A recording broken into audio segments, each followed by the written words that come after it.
Hello, c'est Célia. 2 fois par mois, on se retrouve pour un épisode The Big Shift Action, durant lequel mes invités, sur un temps d'une dizaine de minutes, nous partagent leurs projets, leurs meilleurs conseils, mais aussi leurs peurs et leurs questionnements. Notre objectif, pouvoir mener ensemble une vie plus responsable et plus viable. Et maintenant, place à l'épisode du jour. Alors bonjour à tous. Aujourd'hui, on se retrouve pour un nouvel épisode The Big Shift Action et on reçoit Kévan Mostafavi d'Assiette Végétale. Bonjour Kévan. Bonjour Célia. C'est vrai que jusqu'à présent, chez The Big Shift, on n'a pas énormément parlé alimentation de demain, on n'a pas parlé alimentation des enfants, etc. En dehors de l'un de mes épisodes qui concernait le sujet du flexitarisme. Du coup, j'ai vraiment hâte que tu nous parles d'assiette végétale. Peut-être que tu peux tout d'abord commencer par nous présenter et nous dire ce que c'est qu'assiette végétale. Ouais, alors on est une association, qui a été fondée en 2018. On est 4 à travailler à temps plein dans l'association et donc notre but, c'est de démocratiser les options végétariennes, dans les restaurants scolaires et plus généralement dans la restauration collective. Donc c'est les restaurants universitaires, les restaurants d'entreprise, les restaurants administratifs et évidemment les restaurants scolaires, de la maternelle, jusqu'au lycée. Ok, et du coup, dans quel cadre est-ce que ce projet a été mis en place et comment toi, t'en es arrivé à en faire partie?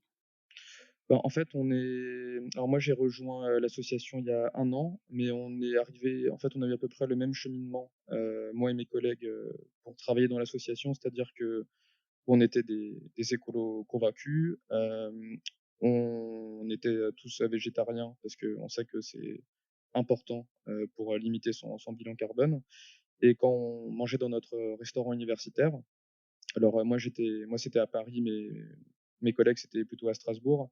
On n'arrivait pas à avoir des options végétariennes, de bonne qualité. Souvent, ça se résumait simplement à une assiette, d'accompagnement et donc ça a commencé comme ça, en fait, en parlant aux responsables de la restauration dans notre crous, et puis après, on s'est rendu compte, en fait, que, bah, si on pouvait généraliser les options végétariennes à toute la restauration collective, on peut avoir un impact, énorme, heu, en termes, écologiques.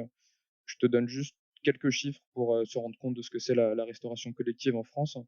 C'est 3,5 milliards de repas chaque année et c'est aussi beaucoup de jeunes qui mangent, à la cantine. C'est 66 des 11-14 ans, 60 des 15-17 ans qui prennent au moins 3 de leur déjeuner chaque semaine à la cantine. Donc à la fois en termes juste de nombre de repas, c'est énorme, mais en termes de potentiel d'éducation à l'alimentation durable, c'est aussi très, très significatif, hein. Mhm. Ouais, je vois. Et est-ce que c'est difficile à mettre en place, à proposer, ce genre d'initiative ou pas? Ça peut l'être. C'est pour ça que nous, avec Assiette Végétale, on a vraiment essayé de développer des outils pour aider les restaurants scolaires et les restaurants collectifs à proposer des bons plats végétariens à la cantine. Mmh. Donc on a notamment une formation, ça c'est très, très important, de former les chefs à la cuisine végétale. Parce qu'il faut savoir qu'en France, dans leur formation initiale, ils ont pas été formés à la cuisine végétale. Donc ça, c'est le premier point sur lequel, on met l'accent. Et ensuite, bah, il faut aussi expliquer en fait, aux gens, du secteur de la restauration collective, qui sont, des professionnels très impliqués dans ce qu'ils font, pourquoi est-ce que c'est important d'un point de vue écologique de proposer des options végétariennes. Donc je dirais qu'il y a un double travail, formation vraiment technique à la cuisine végétale Mmh. et également, sensibilisation des professionnels à l'importance de proposer ces menus-là. Mmh. Et ça coûte plus cher ou pas pour, pour les professionnels, pour les cantines et cetera, de mettre en place est-ce qu'un menu végétal coûte plus cher finalement qu'un menu classique? Alors non, ça coûte moins cher. Si on regarde juste le coût, des matières premières, ce qui est pas dans un repas, servi en restauration collective, ça va pas être le coût le plus signifiant. Ça va être environ 20 du repas, donc environ 2 €. Si tu prends un repas carné, ton coût matière va être, en gros un peu plus que 2 €, peut-être 2,10 €, alors que si tu Mmh. prends un repas, végétarien, ça va être autour des 1,80 €, 1,90 €, donc tu fais 20 ou 30 centimes d'économie sur chaque repas, ce qui est loin d'être négligeable. Mmh.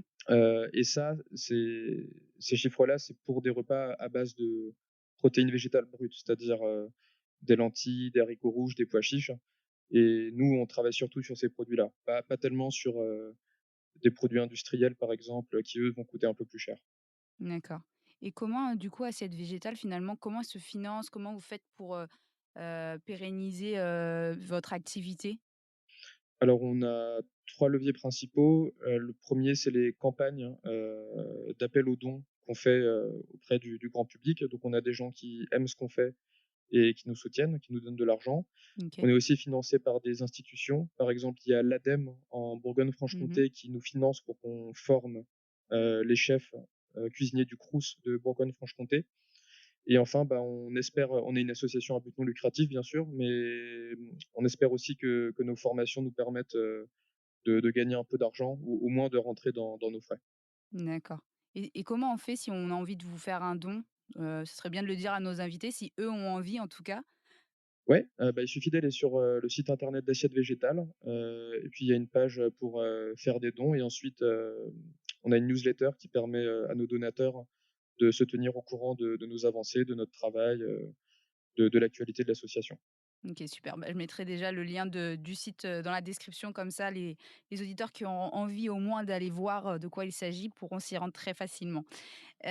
L'objectif final, c'est quoi finalement avec Assiette Végétale? C'est quoi votre but à long terme?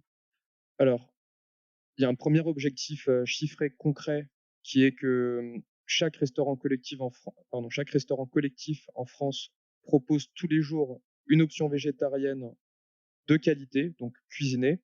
Et nous, on a comme objectif qu'environ 30 des convives, à court ou moyen terme, prennent cette option. C'est un objectif qui est raisonnable quand on regarde ce qui se fait dans certains restaurants universitaires, par exemple, qui font des bons plats végétaux et qui ont déjà 30 des étudiants qui prennent le plat végé. Et c'est pareil dans les lycées, quand un bon plat végétarien est proposé, bah, les jeunes aujourd'hui, ils savent que manger végétal, ça a un impact décisif d'un point de vue environnemental et ils Mmh. prennent l'option végétale. Donc ça, c'est le premier objectif, concret. Une option végétarienne dans tous les restaurants collectifs avec, en gros, un tiers des usagers qui prennent, ce plat-là. D'accord. Et on a aussi un objectif qui, lui, est moins chiffrable, qui est que, par ce biais-là, on arrive à plus sensibiliser les gens à l'importance de manger végétarien si on veut, d'ici 2050, arriver à cette, fameuse neutralité carbone qui Mmh. est pas gagnée pour l'instant. Oui, il y a encore du travail. Oui. OK. Et du coup, c'est quoi la prochaine étape là, dans votre plan d'action, où est-ce que vous en êtes? Alors là, on est en contact avec plusieurs, collectivités territoriales pour, former leurs chefs. Donc là, d'ici 2 ou 3 mois, on va former une dizaine de chefs dans plusieurs collectivités. Et ce qu'on veut faire grâce à cette formation, c'est créer, par exemple dans un département, créer, je sais pas, 4 ou 5 collèges, exemplaires sur le VG qui vont proposer cette option végétarienne quotidienne. Et comme ça, en créant des établissements exemplaires, on espère, sur l'échelle d'un territoire, faire en sorte qu'il y ait d'autres, établissements qui prennent, ces exemples-là, pour eux-mêmes, s'améliorer. Donc on en est là, former des chefs dans ces collectivités et créer des établissements exemplaires. OK, bah, c'est de beaux objectifs. Heu, Écoute, est-ce qu'il y a un message que tu aimerais, faire passer à nos auditeurs? Quelque chose que tu as envie de leur dire pour conclure cet épisode? Oui, bien sûr. Bah, selon votre situation, si vous travaillez dans la restauration collective, n'hésitez pas à nous contacter pour qu'on vous accompagne dans votre restaurant collectif pour développer une offre végétarienne de qualité et qui plaira à vos convives.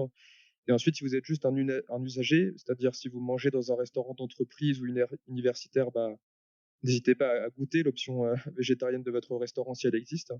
Et si elle n'existe pas, n'hésitez pas à demander. Ça, c'est très, très important de demander, et je pense que d'un point de vue général, pour la transition écologique, même si on sait bien que tout ne viendra pas des particuliers, mais demander les choses pour que ça progresse, c'est important. Donc proposez à votre chef ou à votre gestionnaire de restaurant de tester une option végétarienne. Et pareil, si vous avez des enfants qui mangent à la cantine, vous pouvez les inscrire pour qu'ils goûtent, et voir si ça leur plaît.